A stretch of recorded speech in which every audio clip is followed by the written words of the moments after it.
মাত্র একটি ফল দিয়ে ঠান্ডায় ডেজার্টটি বাড়িতে অবশ্যই একবার বানিয়ে নিতে পারো এই গরমে। এই ডেজার্টটি খেলে মন প্রাণ পুরোটাই ঠান্ডা হয়ে যাবে আর খেতে ভীষণ ভালো লাগে।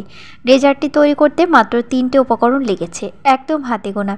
আর এই ডেজার্টটি মাত্র 10 মিনিট সময় হাতে থাকলেই তৈরি হয়ে যাবে। তো ভিডিওটি স্কিপ করো না, দেখতে থাকো। এখানে নিয়েছি ডালিম, আমরা অনেকে বেদানা বলি, যাই হোক আমি এখানে দানাগুলো ছাড়িয়ে নিয়েছি। এখানে 3টে বেদানা আছে। এবার এই বেদানা থেকে জুসটা বের করে নেব। তো দেখো ফ্রেন্ডস, এখানে জুসটা বের করা হয়ে গেছে। তো এই জুসটা দিয়েই আমি ডেজার্টটি তৈরি করব। তো এখানে যে বীজগুলো আছে সেটা আমি আলাদা করে নিয়েছি। অবশ্যই ছাঁকনিতে একটু ছেঁকে নিতে হবে, তাহলে বীজগুলো আলাদা হয়ে যাবে। এবার আমি যে পাত্রে আমি ডেজার্টটি তৈরি করব সেই পাত্রে নিয়ে নিলাম। এখানে একটি ছোট কড়াই ব্যবহার করেছি।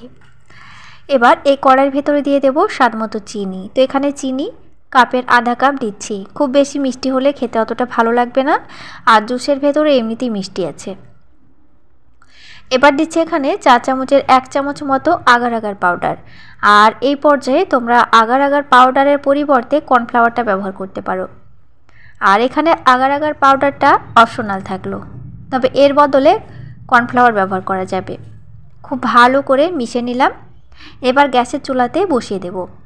গ্যাসের ফ্লেমটা মাঝারি থেকে হাই ফ্লেমে রাখতে হবে, খুব লো ফ্লেমে রাখা যাবে না।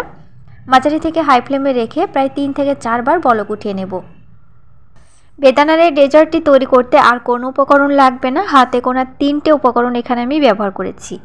এবার যতক্ষণ পর্যন্ত না বলক উঠে আসছে ততক্ষণ অনবরত নাড়াচাড়া করছি। প্রায় 3 থেকে 4 বার বলক উঠিয়ে নিয়েছি। ঘনত্বটা একটু গাঢ় হয়ে গেছে, দেখতে পাচ্ছ। এবার আমি একটি মোল্ডে ঢেলে নিচ্ছি। এখানে যে কোনো পাত্র ব্যবহার করা যাবে, তোমরা এখানে বাটি ব্যবহার করতে পারো।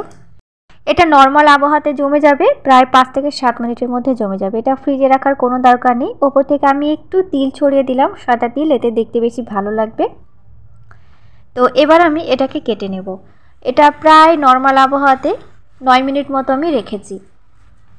তো খুব ভালোভাবে জমে গেছে, দেখতে পাচ্ছ। তো তোমরা প্রয়োজনে এটাকে ফ্রিজে রাখতেই পারো। ফ্রিজে রাখলে ঠান্ডা ঠান্ডা পরিবেশন করা যাবে। তবে এটাকে কাটার পরে আমি ফ্রিজে রাখবো, কাটার পরে ফ্রিজে রেখে খেলে বেশি ভালো লাগে। তো এটা জমানোর জন্য ফ্রিজ ব্যবহার করার কোনো দরকার নেই, এটা নর্মাল আবহাওয়াতেই জমে যাবে। তো ফ্রেন্ডস দেখো, মোল্ড থেকে বের করে নিয়েছি। আর বের করে নেওয়ার পর দেখো কতটা কাচের মতো স্বচ্ছ দেখাচ্ছে। খুব অল্প সময়ের মধ্যে এটা কিন্তু জমে যায়, দেখে বুঝতে পারছো। এবার চলো এটাকে আমি এবার কেটে নেব। তো কেটে নেওয়ার জন্য আমি উল্টে দিলাম। ওপর যে তিলটা ছড়ানো আছে এই দিকটায় আমি কেটে নেব, তাহলে দেখতে বেশি ভালো লাগবে। যে কোনো শেপে কাটা যাবে। তো আমি একটু চৌকো শেপ করে কেটে নিচ্ছি। বিশেষ করে ডেজার্টগুলো কিন্তু এরকম শেপ করে কাটলেই দেখতে বেশি ভালো লাগে। বাচ্চা থেকে বুড়ো সকলেই ডেজার্টটি খেতে ভীষণ পছন্দ করবে। তো এইভাবে কাটার পর অবশ্যই আধা ঘন্টার জন্য ফ্রিজে রেখে দেবে, তাহলে ঠান্ডা খেতে বেশি ভালো লাগবে। তবে তোমরা জমানোর জন্য ফ্রিজে অবশ্যই রাখতে পারো, তাতে কোনো অসুবিধা নেই। তো দেখো, আমি তোমাদেরকে একটি তুলে দেখিয়ে দিচ্ছি কত সুন্দরভাবে এই ডেজার্টটি তৈরি হয়ে গেছে। আর এই ডেজার্টটি খেতে ভীষণ ভালো লাগে, ভীষণ ভালো লাগে। তো বাড়িতে অবশ্যই একবার বানিয়ে নিতে পারো, মাত্র একটি ফ্রুট দিয়ে। তো এখানে যে কোনো ফ্রুট ব্যবহার করা যাবে। তো আজকে আমি বেদানাটা ব্যবহার করেছি। বাড়িতে একবার হলেও এই ডেজার্টটি অবশ্যই ট্রাই করে দেখতে পারো। আর ভালো হয়ে থাকলে চ্যানেলটি সাবস্ক্রাইব করে দিয়ে পাশের বেল আইকনটি অবশ্যই প্রেস করে দিও। দেখা হচ্ছে নেক্সট এপিসোডে। Thank you.